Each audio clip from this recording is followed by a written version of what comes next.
Leader of the opposition आसानी से आ जाएगा। यही तो मकसद था, और यही तो इसकी ये सारी जो काविश थी वो यही थी कि इन्हें एक ऐसा कायदे हिस्ब इख्तलाफ चाहिए था जो अंगूठा लगा सके और उनका जो एजेंडा है उसको आगे बढ़ा सके।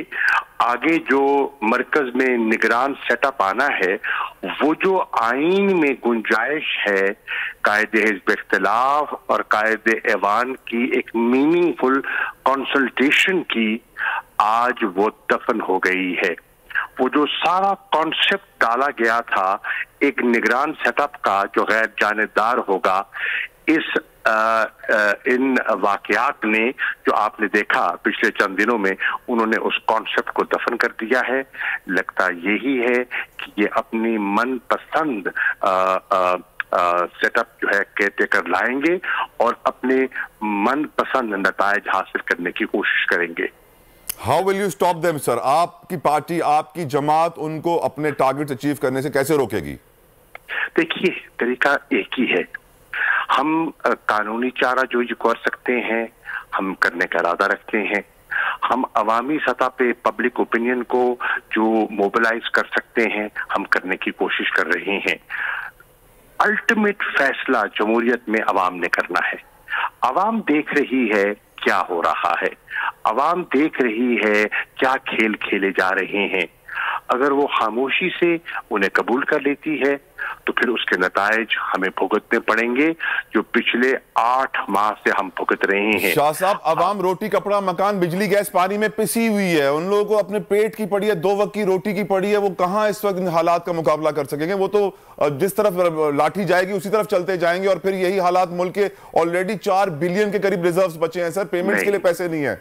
नहीं, मैं बता देखता। हाँ, बिल्कुल सही कह रहे हैं। लोगों को इस वक्त वाकई रोटी के लाले पड़े हुए हैं, महंगाई में पिसे हुए हैं, बेरोजगारी उनके सरों पे मंडला रही है।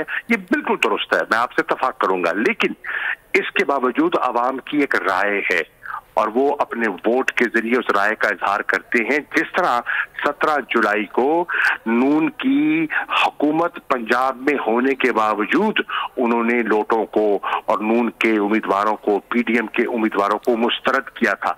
इसे कहते हैं अवाम की ताकत, और वो अवाम की ताकत का इजहार किया जा सकता है।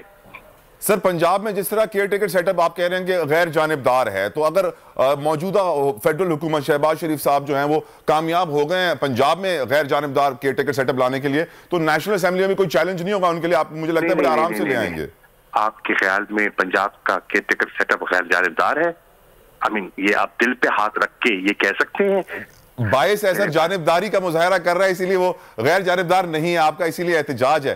तो पॉइंट ऑफ सेइंग जैसे सर कि अगर वहां कामयाब होगा तो नेशनल असेंबली में भी कामयाब हो जाएंगे। आपने लफ्ज इस्तेमाल किया कि गैर जानिबदार है, इसलिए मैं उसकी मुझे जरा ताज्जुब हुआ। हाँ, मैं ताज्जुब हुआ। जानिबदार है, इसलिए हम एहतजाज आज रिकॉर्ड करा रहे हैं। हम समझते हैं कि इनकी तैनाती से आपने एक मुतनाज़ा इलेक्शन का बीज बो दिया है। ठीक। अब देखिए हमारी नीयत क्या थी।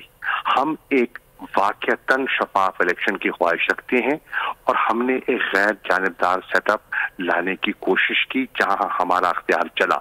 मिसाल के तौर पर खैबर पख्तूनख्वा, जो आज वहां के निगरान वजीर आला वो बने हैं, वो हमारा तजवीज़ कुनंदा नहीं था। वो अपोजिशन से नाम आया क्योंकि नाम अच्छा था और हम समझते थे कि उनमें एडमिनिस्ट्रेटिव कैपेबिलिटी भी है, उनकी शोहरत भी अच्छी है और वो शफाफ इलेक्शन करवाने की एहलियत रखते हैं। हमने रुकावट नहीं डाली तो हमारी नीयत का किया। पंजाब में भी हमने ऐसे नाम पेश किए जो हमारी नजर में अगर नून लीग ठंडे दिल से गौर करती तो वो ऐसी शख्सियात थीं जिन पर उनको एतराज न था। वो उनके साथ काम कर चुके थे, वो उनके साथ चीफ सेक्रेटरी रह चुके थे, प्रिंसिपल सेक्रेटरी रह चुके थे, कैबिनेट सेक्रेटरी के तौर पे काम कर रहे हैं।